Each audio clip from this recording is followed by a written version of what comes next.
Hey, it's Lisa with An Appetizing Life, and today I'm making a cilantro parsley pesto. That's a lot to say. No basil, like usual, doing something different.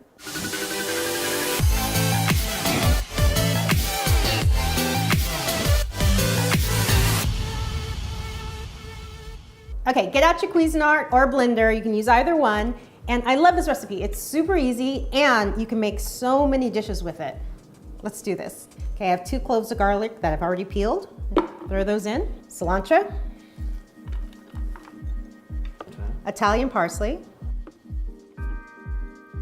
Pine nuts. And about 1/2 cup of olive oil. So let's mix this all together.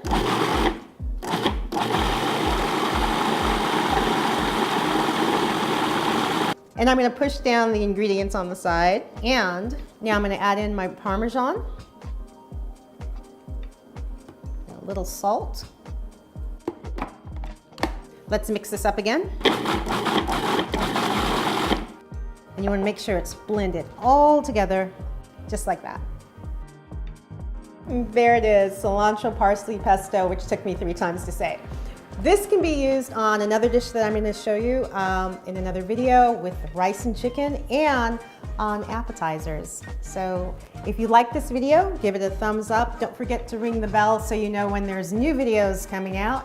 And I will see you again soon.